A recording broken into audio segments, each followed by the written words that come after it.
உண்ணாவிரத போராட்டத்தை வந்து நான் மன்னர் ஆதர வைத்தியசாலைக்கு முன்னுக்கு வந்து நான் ஒரு அமைதியான முறையில வந்து ஆரம்பிச்சிருக்கிறேன். அப்ப இதன் நோக்கம் வந்து உங்களுக்கு தெரியும், அண்மையில வந்து ஒரு தாய் சிந்துஜான்னு சொல்லப்படுற ஒரு தாய் வந்து வைத்தியசாலை அனுமதிக்கப்பட்ட வேளையில வந்து அவ மரணம் அடைந்தவ.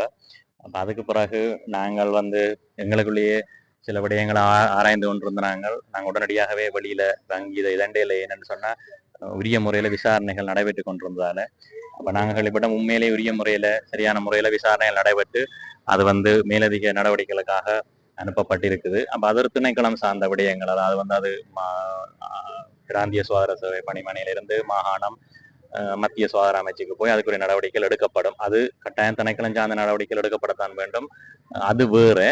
ஆனா இதுல நாங்கள் எங்கட கோரிக்கை வந்து என்னோட இப்ப வேறும் பல வைத்தியர்கள் இணைய இருக்கிறார்கள்.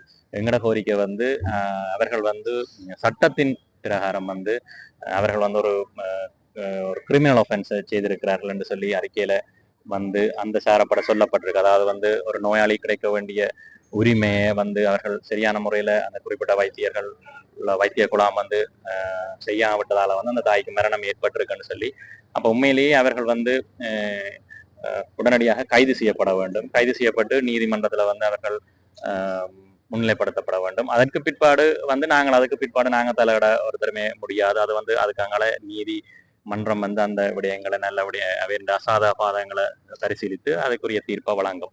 அப்ப இதுல வந்து அவர்கள் குற்றம் இல்லை, தாங்கள் குற்றம் சாட்டப்படவில்லை என்று சொன்னா அதை நீதிமன்றத்துல வந்து அவர்கள் முன்னிலை வைக்கலாமே ஒழிய இவ்வாறு நாங்கள் இதை வந்து பின்னடிக்கிறது வந்து நீதி கிடைக்காம போறதுக்குரிய ஒரு சந்தர்ப்பம் ஒன்று இருக்குது.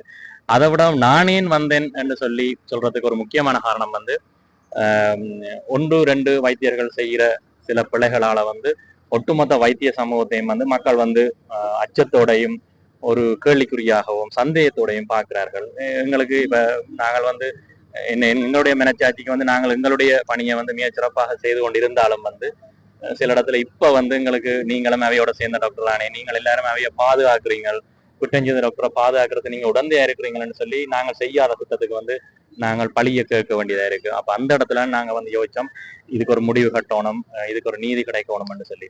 அப்ப உண்மையிலேயே சுருக்கமாக 99% வைத்தியர்கள் வந்து மிக சிறப்பான பணியை வந்து இன்றைக்குமே அவர்கள் தங்களோட வேலையை பார்த்து கொண்டிருப்பார்கள். ஆனால் இப்போ ஒரு 1-2 வைத்தியர்களால வந்து ஒட்டுமொத்த வைத்திய சமூகத்துக்கும் வந்து ஒரு பிழையான இது வர்றது வந்து ஆபத்தானது. ஏன்னு சொன்னா அது வைத்தியர்களுக்கு ஆபத்துன்றதை விடவும் பொதுமக்களுக்கு தான் மறைமுகமான ஆபத்து ஒன்று ஏற்படும். அவர்கள் வந்து வைத்தியசாலையை நாடுவதற்கு அஞ்சுவார்கள். பிரதானமாக அரச வைத்தியசாலைகள் வந்து இலங்கையை பொறுத்த மட்டும் வந்து பெஸ்ட். இலங்கை அரச வைத்தியசாலைகள்லாம் மிகவும் சிறந்தது. அதுல உள்ள வசதிகள் வந்து நீங்கள் எங்கேயுமே நீங்க அந்த வசதிகளை நீங்க எடுக்க மாட்டீங்க. அப்ப மக்கள் வந்து அரச வைத்தியசாலைகளுக்கு போவதை வந்து பின்னடிச்சு நம்ம சொன்னா மக்களுக்கு நோய் முத்திய நிலையிலேயோ அல்லது வந்து அவர்களுக்கு சரியான கவனிப்பு கிடைக்காமலோ போகலாம்.